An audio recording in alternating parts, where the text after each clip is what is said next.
दुनिया के हर कोने में छिपे हैं कुछ राज, कुछ कहानियां जो कभी समझ से बाहर थी। लेकिन हम उन राजों को ढूंढने आए हैं जहां अंधेरा कभी खत्म नहीं होता।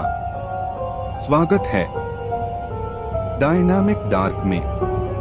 स्वागत है एक नए हॉरर एपिसोड में। स्वागत है एपिसोड 10 में। नई कहानियां, नया हफ्ता, नया डर। आज हम 3 कहानियां सुनेंगे। पहली कहानी है द आर्म ऑफ एंटीएटम या एंटीटम की भुजा। दूसरी कहानी है द शैडोलैंड्स एक्सप्रेस या शैडोलैंड्स एक्सेपर्स।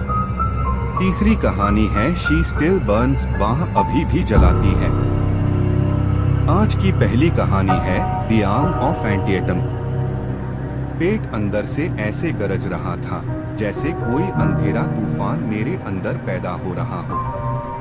हर एक गुर्र मेरे कण के अंदर गूंजता, जैसे कोई भूखा दरिंदा अपनी जंजीर तोड़ने की कोशिश कर रहा हो। दिन की रोशनी थी, लेकिन जंगल के किनारे पर खड़े होते हाय लग रहा था जैसे सूरज की गर्मी वहां तक आती ही नहीं। पेड़ों की शाखें ऐसे हिल रही थी जैसे हवा के साथ साथ कोई और भी सांस ले रहा हो। मेरे चारों तरफ खामोशी थी, पर वो आम खामोशी नहीं, ये वो खामोशी थी जो अपने अंदर चीखों को दबा के रखती है। हर पट्टे की खदबदहट मेरे दिल की धड़कन के साथ सिंक हो रही थी, और दिल की हर धड़कन कह रही थी, वापस मुड़ जा। पर मैं खड़ा था, एकदम चुप, सिर्फ देख रहा था इस जंगल को। और जितना ज्यादा देखता, उतना ज्यादा लगता कि कोई मुझे देख रहा है, साफ, बिना पल के झपकाए। और तब मुझे समझ आया कि शायद ये भूख सिर्फ मेयर पेट की नहीं, ये भूख इस जंगल की भी है। पेट अंदर से ऐसे गरज रहा था जैसे कोई अंधेरा तूफान मेरे अंदर पैदा हो रहा हो। हर एक गुर्र मेरे कण के अंदर गूंजता, जैसे कोई भूखा दरिंदा अपनी जंजीर तोड़ने की कोशिश कर रहा हो। दिन की रोशनी थी, लेकिन जंगल के किनारे पर खड़े होते हाय लग रहा था जैसे सूरज की गर्मी वहां तक आती ही नहीं।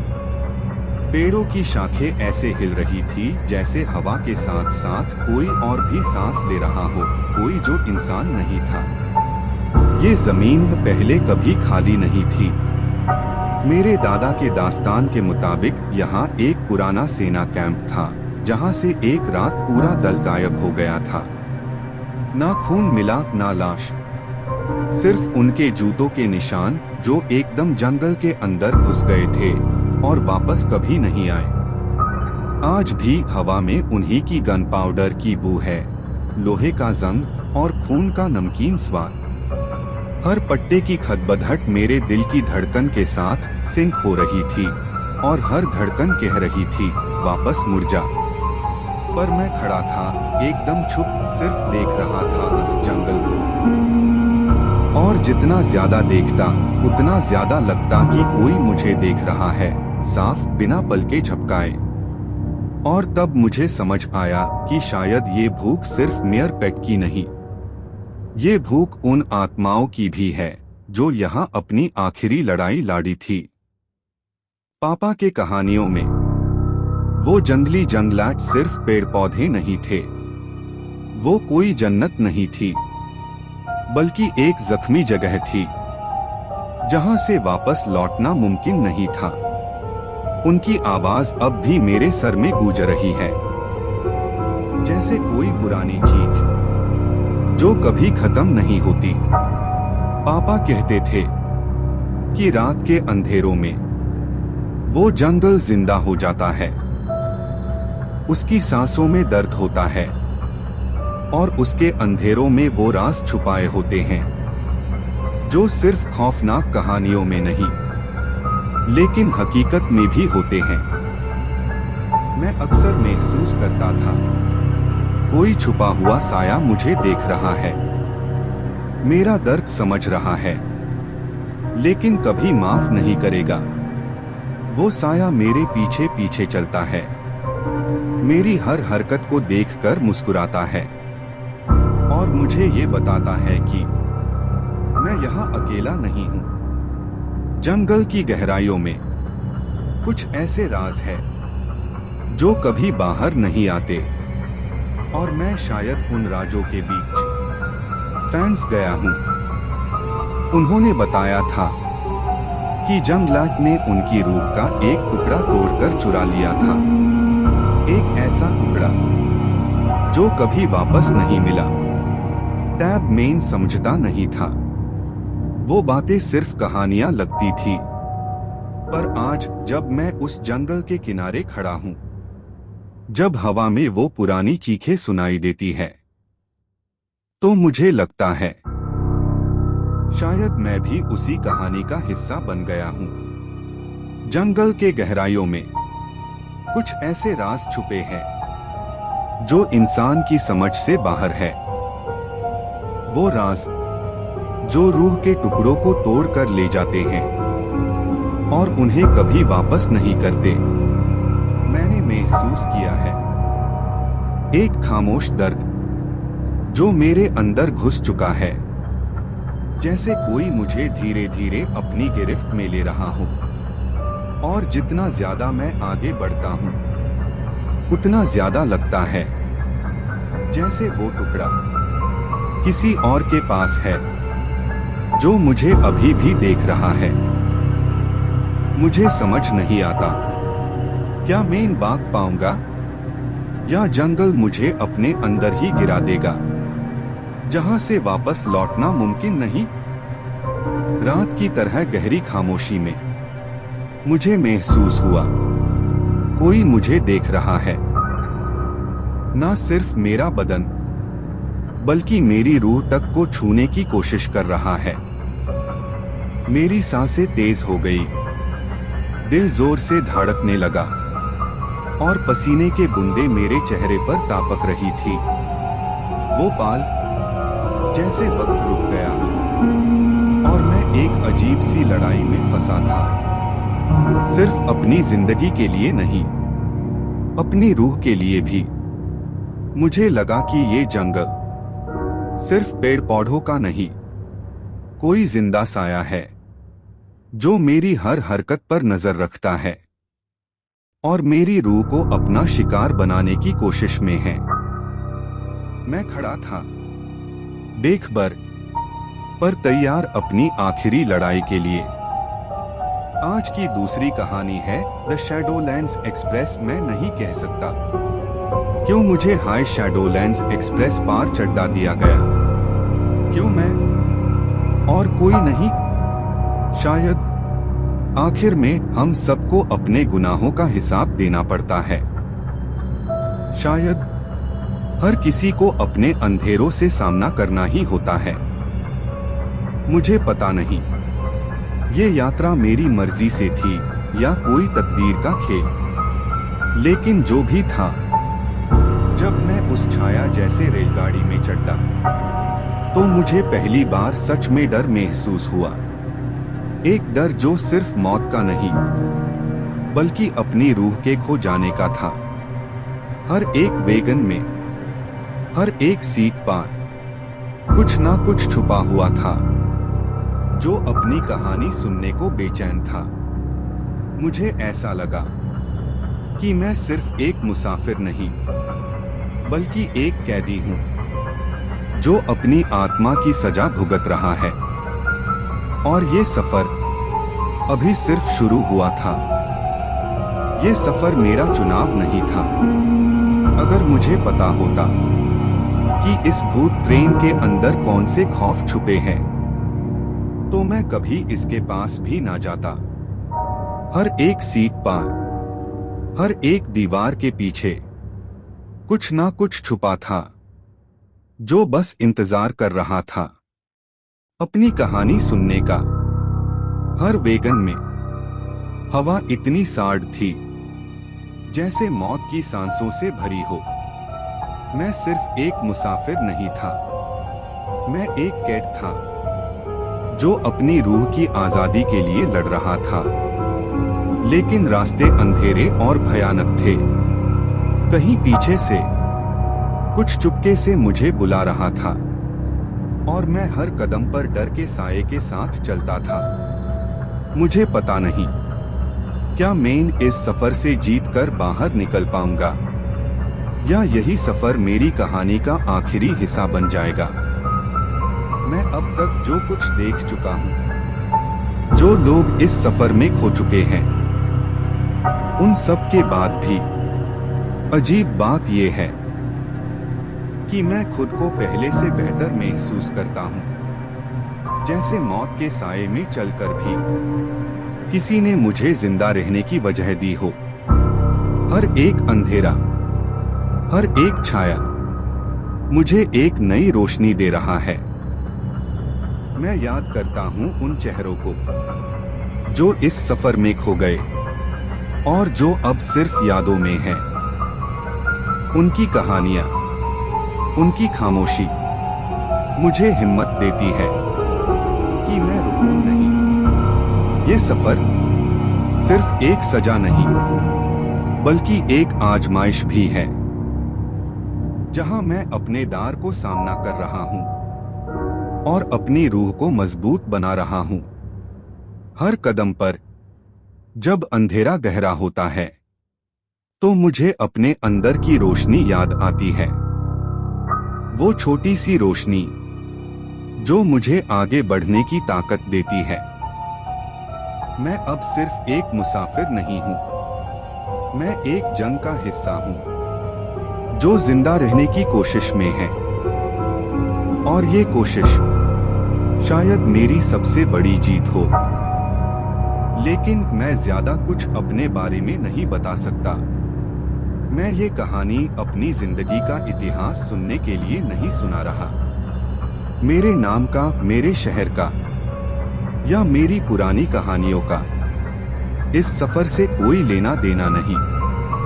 जो मायने रखता है वो है ये रास्ता और वो मंजिल जो शायद किसी इंसान की नहीं। इस ट्रेन के हर मोड़ पर एक नई छाया, एक नया राज मेरे सामने आ जाता है। कभी लगता है मैं अपना आईना देख रहा हूँ और कभी लगता है कि आईना मुझे देख रहा है। इस सफर में तुम अपने बारे में सब कुछ भूल जाते हो। बस बचा रहता है तुम्हारा डर, तुम्हारी रूह का बोझ और वो सवाल जो तुमने कभी पूछने की हिम्मत नहीं की। मैं ये कहानी सिर्फ इसलिए सुना रहा हूँ क्योंकि शायद तुम भी कभी इस रास्ते पर चढ़ जाओ, और जब चढ़ोगे तब तुम्हें पता चलेगा कि अपना नाम, अपना पास्ट, सब ये ट्रेन निगल जाती है। मैं कभी सोचा भी नहीं था कि एक दिन मैं ऐसी जगह होगा, एक अंधेरी बेजान ट्रेन में, जिसमें ना रोशनी का असर था, ना वक्त का। यहाँ कोई दिन नहीं होता, कोई रात नहीं होती, सिर्फ एक लम्हा होता है जो कभी खत्म नहीं होता। हर कंपार्टमेंट से एक अलग सा सांस लेने की आवाज आती है, पर ये सांसें इंसानों की नहीं लगती। सीट के नीचे से, दरवाजों के छेड़ों से एक हल्की सी सर्दी निकलती है, जैसे ये ट्रेन अंदर से खोखली हो। मैं चलने की कोशिश करता हूँ, पर हर कदम के साथ लगता है कि मैं वही वापस आ गया हूँ जहाँ से चला था। कई लोग कहते हैं कि शैडोलैंड्स एक्सप्रेस में कोई मंजिल नहीं होती। तुम सिर्फ तब उतरते हो जब तुम्हारी रूह ने अपनी कहानी पूरी कह दी हो। और शायद मेरी कहानी अभी शुरू ही हुई है। बस इतना कह सकता हूँ, शैडोलैंड्स एक्सप्रेस पार चढ़ने के बाद वापस उतरने का कोई रास्ता नहीं था। ना कोई स्टेशन, ना कोई रुकने की आवाज, सिर्फ एक ऐसा सफर जो चलता जा रहा था, जैसे अनंत अंधेरे में गुम हो। कभी लगता मैं आगे बढ़ रहा हूँ, कभी लगता मैं वही हूँ जहाँ से शुरू किया था। हर खिड़की के बाहर बस शून्य था, काली गहराइयों का समुंदर जो मुझे निगलने को तैयार था। और अंदर वो सीट, वो कॉरिडोर, कभी छोटी लगती थी, कभी बहता लंबी, जैसे ट्रेन अपनी मर्जी से बादल रही हो।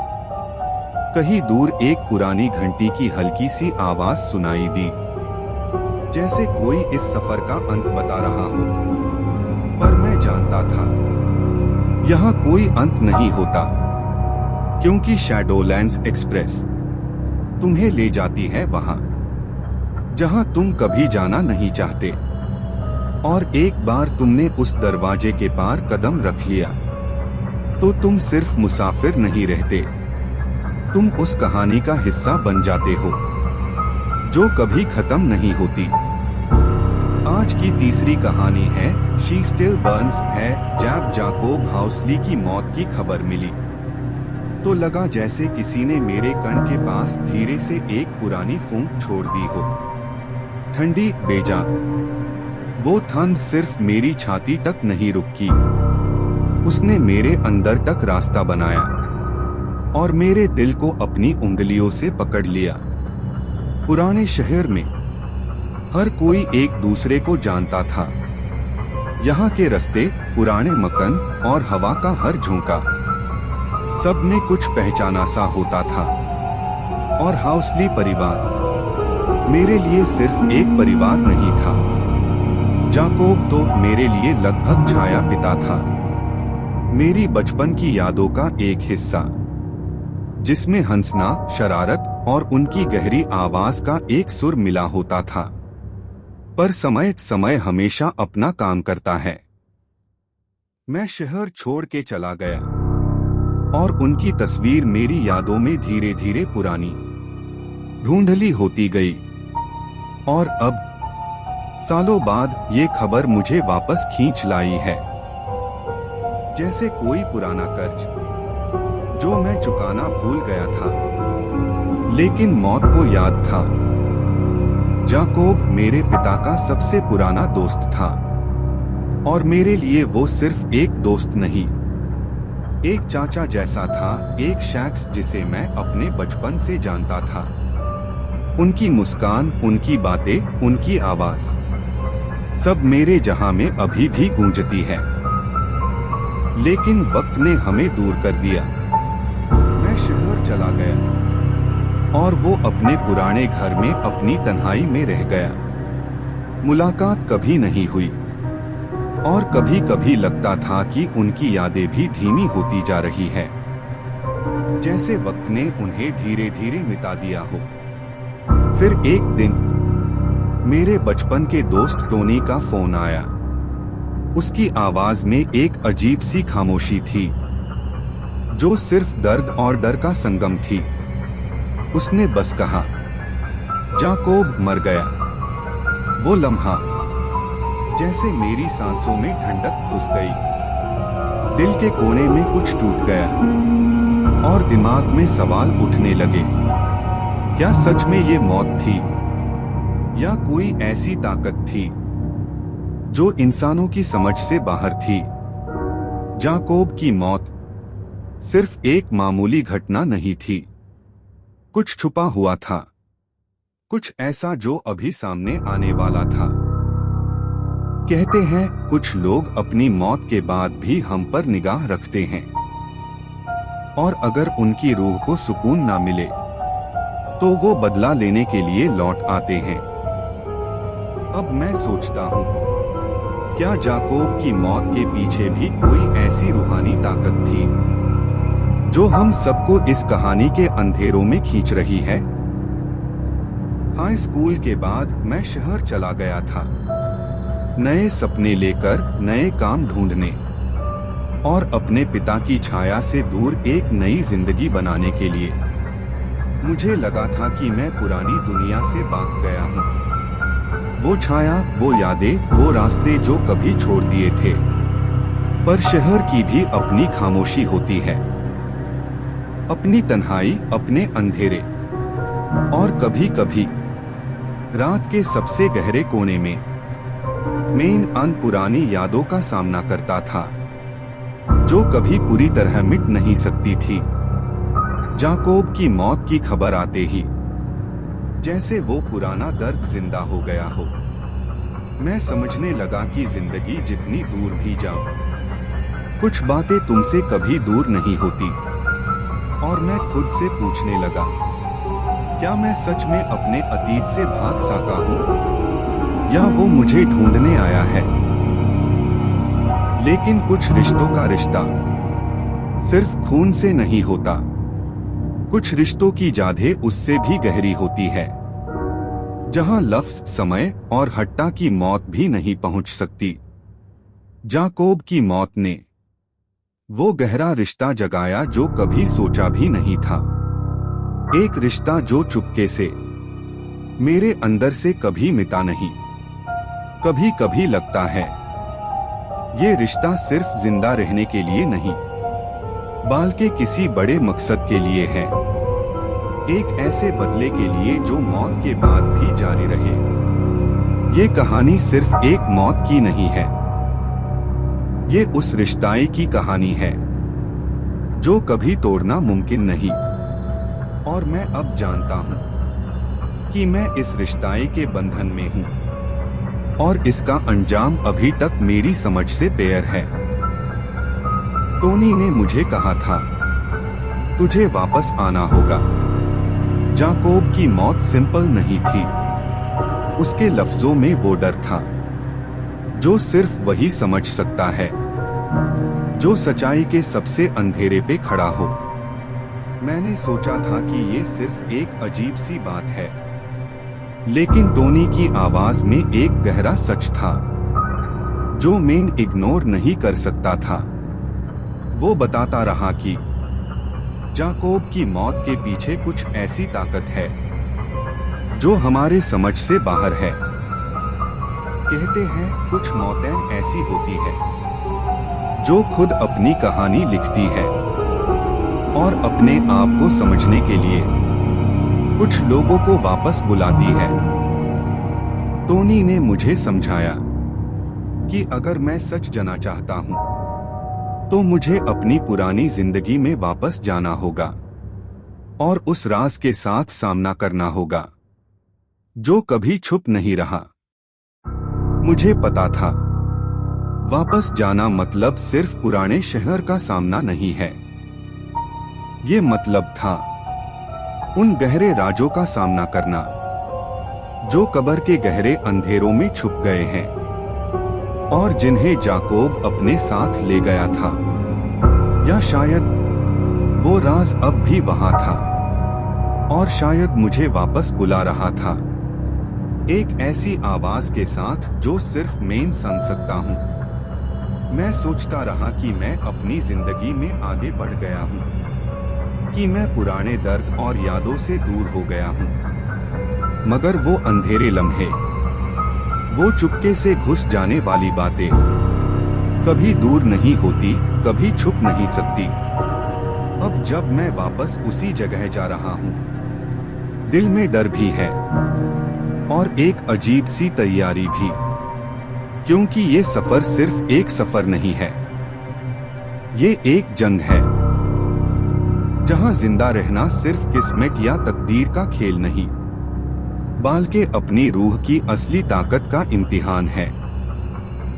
ये जंग है उस अनजाने अंधेरे से जो हर कदम पे मेरा इंतजार कर रहा है और मैं तैयार हूं इसके सामने खुद को साबित करने के लिए। ये था end of episode 10 of dynamic dark. अगर आपको ये डरावनी कहानियां पसंद आई हो तो सब्सक्राइब करें, लाइक करें और शेयर करें अपने दोस्तों और अपने परिवार वालों के साथ भी। तब तक के लिए डरावनी कहानियां सुनते रहिए, क्योंकि हम जल्दी वापस लौटेंगे एपिसोड 11 के साथ, नए डर, नए अंधेरे और नए राज लेकर नई 3 कहानियों के साथ। डायनामिक डार्क के परिवार का एक खास हिस्सा बनिए।